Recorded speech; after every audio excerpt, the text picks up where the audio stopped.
published a book. How many times have you heard that sentence come out of my mouth lately? Like and subscribe if the answer is too many. Alright, so hey guys, it's Maddie, and today I am going to be doing a question and answer video regarding my newly published book, Aftershock, available on Amazon now. Go get your copies. I asked you guys to send me a bunch of questions on my Twitter and my Tumblr, and I'm just gonna go through and answer a bunch of them. And there's going to be a surprise at the end of this video that I probably already gave away in the title, but you know, just play along. Let me have my moment, please. How long did the process take? I was writing from the time I was 16 to literally the week before I published the book, passing through ships and 19 Things I Learned at 19, two of the last poems in the book. I wrote those the week before it was published, threw them in there at the very end. But I was writing throughout the entire time, and then last July, when I started organizing the poems, creating an order that was powerful and impactful, and editing, and letting people proofread my shit, and just deciding what the fuck I liked and what the fuck I didn't, and then formatting, and so I've been working on publishing it since last July. It's like 8 months. It was like an 8-month process finishing up this bad boy. What's your personal favorite or most meaningful poem / quote from Aftershock to you? I'd have to say the most meaningful poem in Aftershock is Fat, my slam poem video that I did that you guys have seen. It's pretty obvious why that one is so meaningful to me. My favorite poem in the book is actually the poem that I put on the back cover. It's called Pouring, and it's just a one-liner. It says, I am a beautiful storm, but a storm nonetheless, and you are terrified of lightning. How many boys have you written poems about? Let's count, shall we? 1, 2, 3, 4, 5, 6, 7, 8. Fuck. Game idea. Flip to 3 random poems in the book, pick a favorite line, and explain what it means to you. Girl, I like this one. So, oh my god.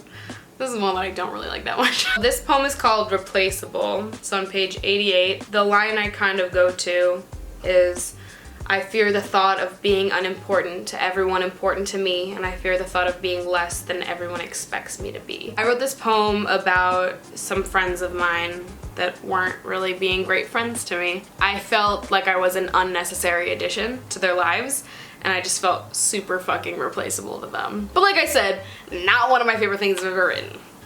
But, you know, we can't all have a bunch of fucking winners. I don't know any author that likes every single thing they've ever fucking done. What's next? What's next? What's next?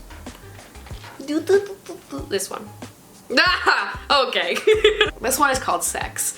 It is the first poem in chapter 19. This isn't one line, this is like a section of it, but I'm just gonna read it anyways. Because the first time it was impulsive, but the 9th time it was electric. There was passion, there was purpose. I felt something different when his lips touched my lips. The first time was fueled by the tension that laid between us when I slept next to him for the first time, but now it was fueled by this kind of safety, of comfort, and knowing the space between us is ours and just ours. Gross, disgusting. Next. Oh, gross. I'm not reading that one. Get these love poems away from me. Nope. Now I'm cheating. And the last poem I turned to is called Tongue Tied. It's a short one, and I guess I'll read it, even though y'all should be buying this motherfucking book and read it your goddamn self. I wanted your hands around my neck, but you wrapped them around my fucking throat instead. Not like it mattered, I was already choking on the words that I still haven't said. What kind of response have you gotten from your family / relatives who have read it? Before I published my book, I warned most of my relatives, like, hey, I know you're gonna buy this because you're very supportive, nice people, great family, I know y'all be there for me. A lot of these poems aren't meant for your eyes though. I had to like sit my dad down one night. I was like, so dad, very excited for you to read my book. Yes, very excited. I write a lot about sex and boys, so like maybe don't read those. And you know, they get over it because it's like, what do you expect? I'm 20 years old. Of course I write about that stuff. Like, of course. All of my family members who have read it so far have had nothing but good things to say to me, while completely ignoring the fact that I write about very personal things, and now everyone, including my grandma, knows all the details of my sex life. So, but honestly, I'm a very open person to begin with, so my family already knew a lot of those details before reading the book. What are some things / people that inspired you to write this book? Was it difficult? So one of the biggest inspirations I had for writing this book was my junior year creative writing English teacher, Miss Breyer. Made me fall in love with creative writing. I never would have started writing if I didn't have her as my teacher. You know, this book wouldn't exist without her. But besides her, I'd say a lot of what inspires my work is love and the different kinds of love that you have in your life. So friendships, relationships, and you know, the love you have for yourself, relationships with yourself, just different connections in life. Was writing the book difficult? Abso-motherfucking-lutely. So many of these poems I wrote when I was bawling my goddamn eyes out. So many of these poems took me months to write because I wanted to write them and I knew I needed to write them for myself, but they were hard. You know, there are a couple poems in here that I don't particularly like reading because I'm like, oh, that's sad.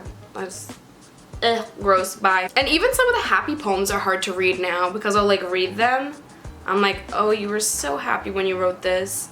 You were so naive and so dumb. Every time I read a poem that I wrote about how lovely some boy is, I'm like, I want to strangle you because he was trash from the start and you were just like, oh my god, I'm gonna write it. He didn't deserve it. Trash, garbage, goodbye, next. Who came up with the title for Aftershock? I did. I came up with the title when I was 16 years old.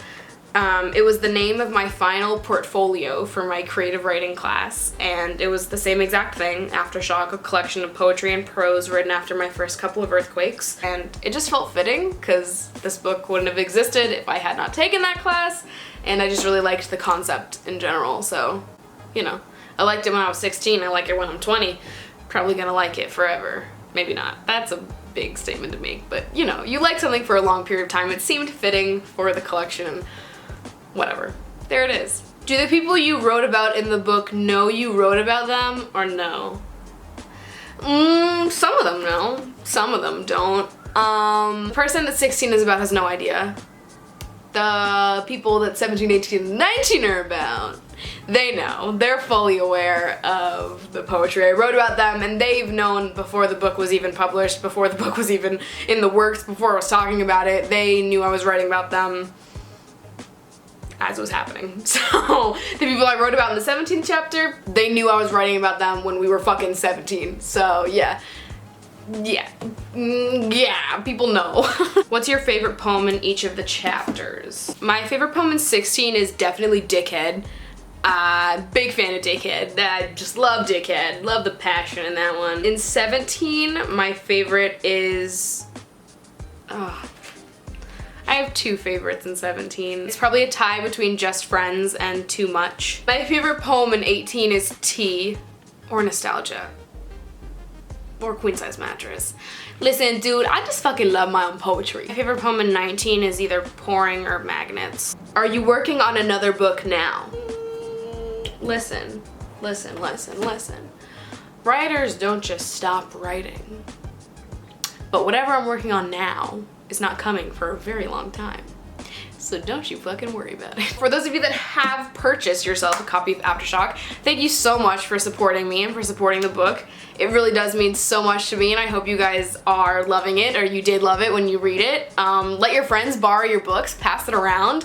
I'd love to get, you know, as many eyes on my poems as possible. If there's a specific poem that you really loved and really resonated with you, leave it in the comments down below. Tweet me, Instagram your copies of Aftershock. I think it's so cute seeing y'all hold up your copies or like take selfies with it. I just think it's adorable. So like, if you have some, show me, girl, because I want to see your fucking cute faces. Which brings me to the last part of this video, which is, of course, the giveaway. I have a copy of Aftershock that I'm going to be mailing to one of you guys. So if you want to win a signed copy of Aftershock, comment below why you deserve to win.